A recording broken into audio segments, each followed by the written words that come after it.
How to see router history on phone. Hi everyone, I'm here to assist you today. Without any delay, let's jump right in. First, open settings on your device. Then click on Wi-Fi and network in here. After you click on Wi-Fi and network, click on Wi-Fi. Then you'll find your connected Wi-Fi. Beside it, click on the gear icon.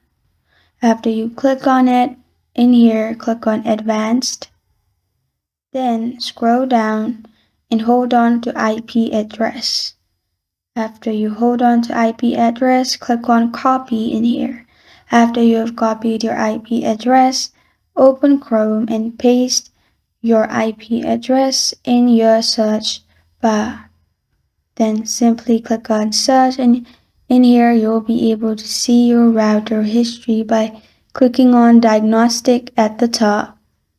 And this is how to see router history on phone. Thank you for joining me today. If this video helps you out, please leave a like and subscribe for more. Got a question or want to suggest a topic? Comment below. Thank you for watching.